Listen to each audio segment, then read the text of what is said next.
Bienvenue, mesdames et messieurs, dans Politicia, votre rendez-vous politique. Guillaume Soro, l'ancien Premier ministre ivoirien et ancien président de l'Assemblée nationale, projetait-il de déstabiliser la Côte d'Ivoire et par voie de conséquence, peut-être aussi de déstabiliser et de renverser le président Alassane Ouattara? Oui, répond la justice ivoirienne qui, par la voix du procureur de la République Richard Adou, a émis ce 23 décembre 2019 un mandat d'arrêt international à son encontre. Mais l'homme s'en défend, parle de complot, de harcèlement politique et dénonce même une dérive autocratique du président Alassane Ouattara. Analyse et décryptage dans cette émission des faits qui sont reprochés à Guillaume Soro. Nous parlerons également de son avenir politique et nous profiterons pour jeter un regard sur la gouvernance du président ivoirien Alassane Ouattara. Trois invités avec moi pour ce faire.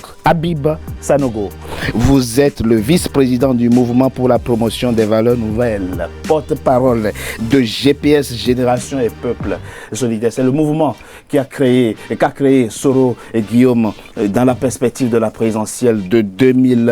Tout comme lui, vous balayez du revers de la main les accusations portées à son encontre et vous dénoncez un pouvoir répressif à Abidjan. Merci d'avoir accepté notre invitation. Merci, Richard. Pour nous en dire davantage. Moussa Diallo, vous êtes membre fondateur du RHDP, le parti unifié, et qui est aujourd'hui au pouvoir, mais membre fondateur de la section française. Vous pensez, à la suite du président ivoirien Alassane Ouattara, que les faits qui sont reprochés à Guillaume Soro sont d'une extrême gravité et que par rapport à cela, il doit répondre, il doit subir la rigueur de la loi? Vous nous en direz davantage au cours de cette émission. Merci. Merci, Richard. Merci d'avoir accepté notre invitation. Dans cette émission, nous parlerons de procédure pénale, d'impunité, mais nous parlerons aussi d'immunité parlementaire. Nous parlerons de l'administration de la preuve et c'est à juste titre que je vous ai invité. Brice Nzamba, vous êtes avocat au barreau de Paris. Merci, maître. Je vous remercie d'avoir accepté notre invitation. Lorsque, le 8 février 2019, Guillaume Soro démissionnait de la présidence de l'Assemblée nationale, l'homme disait abandonner le tabouret pour se lancer à la conquête du fauteuil présidentiel, sans doute plus confortable. Eh bien, sauf changement majeur, c'est depuis son exil français qu'il suivra désormais en spectateur la présidentielle d'octobre 2020 en Côte d'Ivoire. Et pour cause, la justice ivoirienne reproche à Soro Guillaume des faits d'une extrême gravité. Tentative d'atteinte à l'autorité de l'État et à l'intégrité territoriale, mais pas seulement. Détournement de biens publics et blanchiment de capitaux. Mais que répond l'homme? On l'écoute, on en parle après. L'enregistrement audio que le procureur d'Abidjan a maladroitement servi lors d'une conférence de presse le 26 décembre dernier est supposé m'incriminer à faire plouf.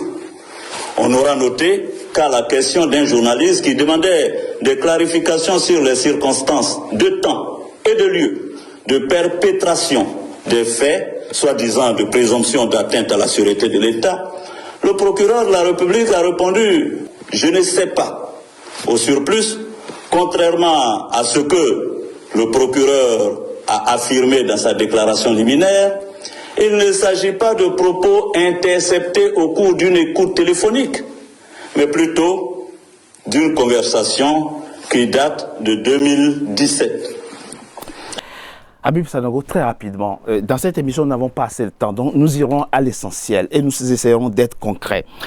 Afoussiata Bemba Lamine, une des avocates de Soro Guillaume, qui est aussi une camarade de lutte, a reconnu aussitôt après que le procureur Richard Adou a rendu public la bande audio, a reconnu l'authenticité de cette bande. Elle a reconnu effectivement qu'il s'agit de la voix de Soro Guillaume. Mais Soro Guillaume lui-même aussi reconnaîtra effectivement après l'existence de cette bande. Mais ce qu'il dit, il dit à la question posée au procureur de la République Richard Adou sur les circonstances et avec qui cet audio a été enregistré, le procureur n'a pas répondu. Et il précise, pour terminer, que cet audio date de 2017. Et moi, j'ai envie de vous demander, mais comme ça, et alors, y a-t-il une disposition du code pénal ivoirien qui dit que quiconque, ou du moins que nul ne peut être poursuivi pour une incrimination vieille de 2 ans? Bien, merci Richard. En fait, pour répondre à la question, oui. C'est simple. Déjà, pour que nous aurions voulu que le procureur mette à la disposition du public tout l'enregistrement dans son entier, afin que chacun puisse déjà mener à sa propre analyse.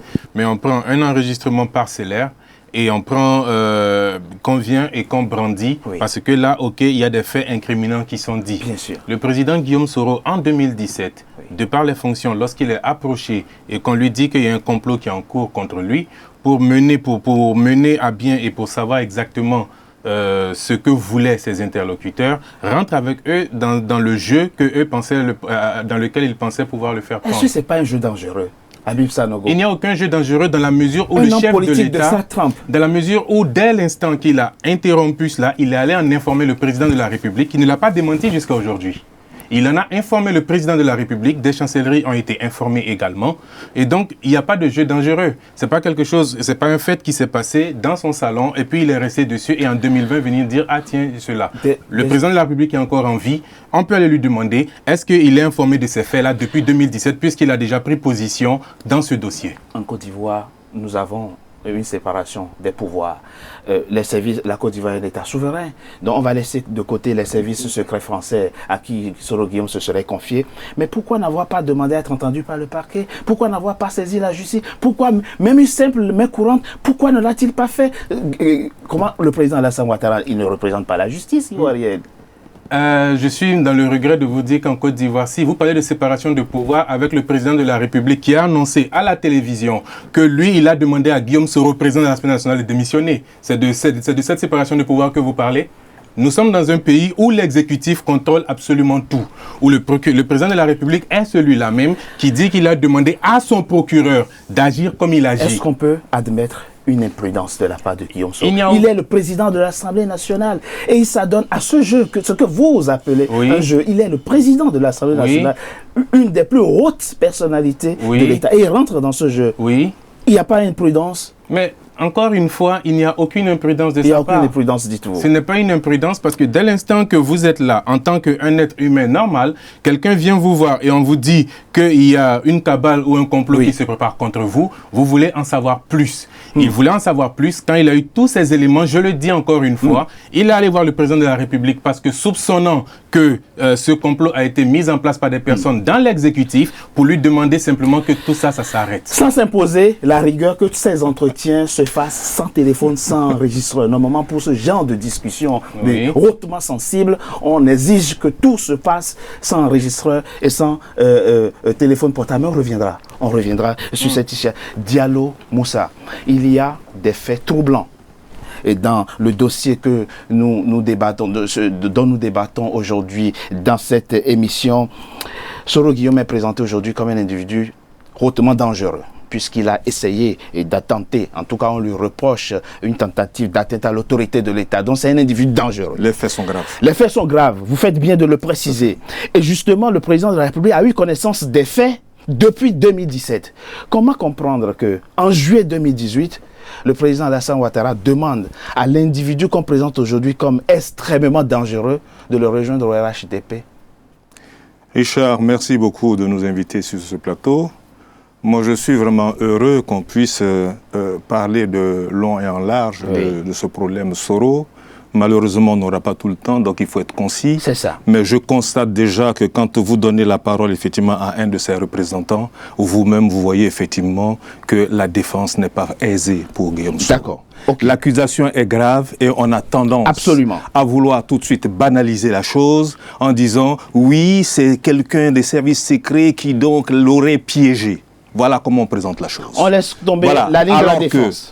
Aujourd'hui, rien ne nous dit que c'est une affaire qui date de 2017 et je souhaiterais que la presse aujourd'hui n'affirme pas cela en disant que c'est une affaire qui date de 2017. L'intéressé lui-même ne nie pas. Il ne nie pas, il le dit parce que nous avons produit effectivement des éléments qui sont vraiment à charge et il ne peut pas effectivement contester. D'ailleurs, il ne conteste pas tous. Vous avez des éléments qui vous laissent... L'enregistrement enregistrement est reconnu par eux-mêmes comme étant effectivement un enregistrement. Et datant de 2017. 2017, nous ne pouvons pas l'affirmer. Mais vous avez des éléments... Pour nous, nous avons eu connaissance d'un enregistrement qui parle effectivement d'une imminence, d'une attaque. Restons dans la temporalité. Voilà. Dans la temporalité, nous avons... De quand date cet enregistrement? Cet enregistrement, nous n'avons pas encore établi la période à laquelle l'enregistrement a été fait. L'enregistrement a été fait et donc nous ne pouvons pas aujourd'hui, comme ça, sur des propos qui viennent de Soro Guillaume, dire que l'enregistrement est de 2017. En tout cas, il était absent pendant 6 mois de la Côte d'Ivoire. Ce n'est pas dans les 6 derniers mois, en tout cas. Voilà, si ce n'est pas dans les 6 derniers mois, si c'est dans les 7 derniers mois, dans les 8 derniers mois, en tout cas pour nous, au moment où l'État de Côte d'Ivoire a connaissance de cet enregistrement, il pèse donc une menace sur nos institutions, il pèse une menace sur l'État de Côte d'Ivoire, il pèse une menace sur l'intégrité du territoire. Donc, et nous je retiens de votre réponse qu'au moment où le président Ouattara demandait en juillet 2018 à Guillaume Soro de le rejoindre au RHDP, nous n'avions pas connaissance. Nous n'avions pas connaissance. Et vous imaginez, ce n'est même pas crédible puisque au moment de l'enregistrement donc de ce message-là, Monsieur Guillaume Soro était déjà à l'Assemblée nationale. Vous imaginez, vous reconnaissez qu'il était à l'Assemblée nationale. Donc s'il dit qu'il était déjà président de l'Assemblée nationale au moment où il tenait ces propos-là, c'est encore plus grave. D'accord. Parce que vous êtes effectivement président de l'Assemblée nationale et vous nous parlez de puissance de feu. Vous imaginez de cette génération. Quelqu'un qui dit qu'il a une télécommande. Vous faites partie de cette... Soyons sérieux. D'accord. On sera sérieux dans cette émission. Voilà. Et on va dire les choses sérieusement. Vous faites partie de cette génération de jeunes Africains qui veulent faire la politique autrement, en restant fidèles aux valeurs de probité, de droit, de justice. C'est ça.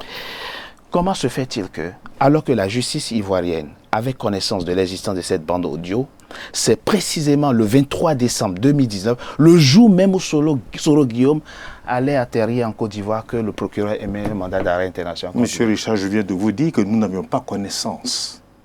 Je viens de vous le dire. Non, je vous demande, moi. Oui, vous dites alors qu'ils avaient connaissance.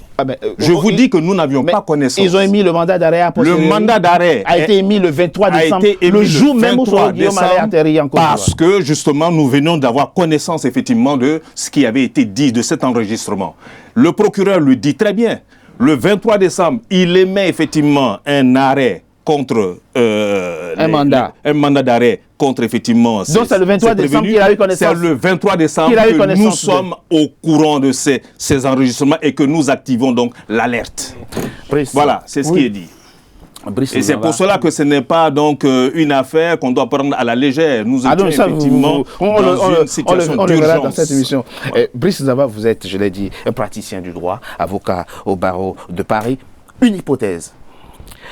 On est d'accord que si on prend l'hypothèse que cette bande date de 2017, rien n'empêche la justice ivoirienne d'arrêter, du moins d'inculper Soro Guillaume en 2019. Non. On est d'accord. Sur le principe, non. Sur le principe, non. Non. Bon. Alors maintenant, est-ce qu'il aurait été possible de l'arrêter s'il avait effectivement atterri à Abidjan? Oui, il faut dire que dans le cadre du mandat d'arrêt international, c'est-à-dire qu'il y a dans le cadre de la flagrance, il faut que le fait soit en train d'être commis au moment où la personne est interpellée. Donc il faut que l'infraction soit commise immédiatement ou dans un temps assez récent, ou dans un temps qui suit à une clameur qui est soulevée par rapport à ça. Ça faisait 6 mois, voilà, c'est-à-dire que par rapport à ça, déjà, moi je pense, de mon expérience et de ma pratique, je ne pense pas qu'on puisse sérieusement soutenir l'hypothèse d'une flagrance dans cette affaire. Voilà.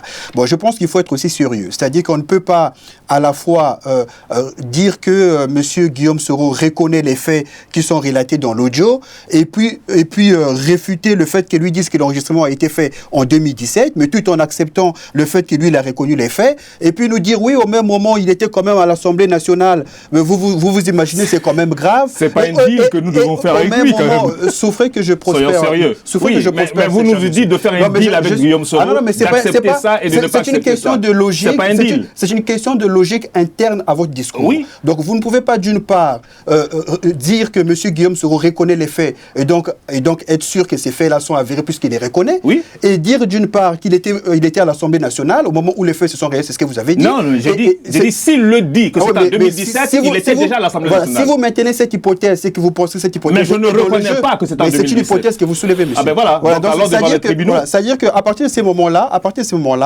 on doit se dire que le procureur dépend du ministère de la Justice, qui lui-même, le ministère de la Justice, dépend de l'exécutif. Le procureur n'en est pas. C'est-à-dire que le procureur prend des réquisitions parce qu'il a reçu des instructions qui viennent de l'exécutif. Et le procureur a l'opportunité de poursuite. C'est-à-dire que si le procureur décide de poursuivre le 23 décembre, c'est qu'on lui a dit de le faire le 23 décembre. Ça suppose qu'ils avaient l'information, en tout cas avant le 23 décembre. Maintenant, on ne va pas rentrer dans les débats. Est-ce que c'est quand? C'est pas un pur hasard. Non, c'est pas. Non, les agendas judiciaires et politiques aussi. Absolument pas. Moi, je pense que l'opportunité, l'opportunité de la poursuite de M. Soro a été discutée, a été mise en place dans le cadre d'une stratégie qui est plus globale et qui a un lien avec les élections de 2020. Alors, il faut être totalement naïf pour pouvoir dire le contraire.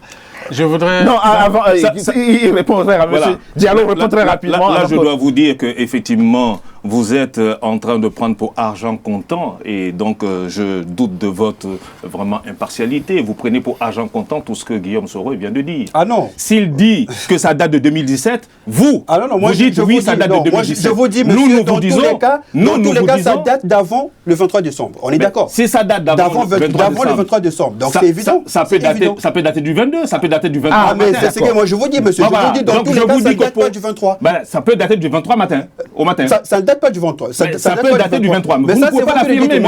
On peut pas l'affirmer. Ce que je vous reproche, c'est vos affirmations. Dans ce qui est plausible, monsieur, quand on discute, il y a ce qui est évident, il y a ce qui est vraisemblable, il y a ce qui est plausible, il y a ce qui est possible. Il y a plusieurs aspects. Alors moi, dans ces aspects que je viens de vous dire là, monsieur, je pense qu'il est plausible que l'enregistrement était à la disposition de l'exécutif, en tout cas avant le 23. Oui. Voilà. Et ce d'autant plus que l'intéressé dit lui-même avoir informé le président de la République. Voilà, parce que mais ça c'est archi faux. Le président n'était pas informé. Il n'était pas informé. Vous avez une déclaration du président qui dit qu'il a été informé. Vous avez une déclaration qu'il a une déclaration. Au jour d'aujourd'hui, ce n'est pas étonnant que Guillaume Soro essaie effectivement de parler du complot. Alors, de manière, vous avez bien vu que je disais à son représentant que le président de la République n'était pas un procureur de la République et que si effectivement il avait à saisir la justice, il avait qu'à le faire plutôt que d'aller se confier au président de la République. Mais je propose, on reviendra sur on marque une coup de pause, on se retrouve dans quelques instants pour la suite de notre émission. À tout de suite.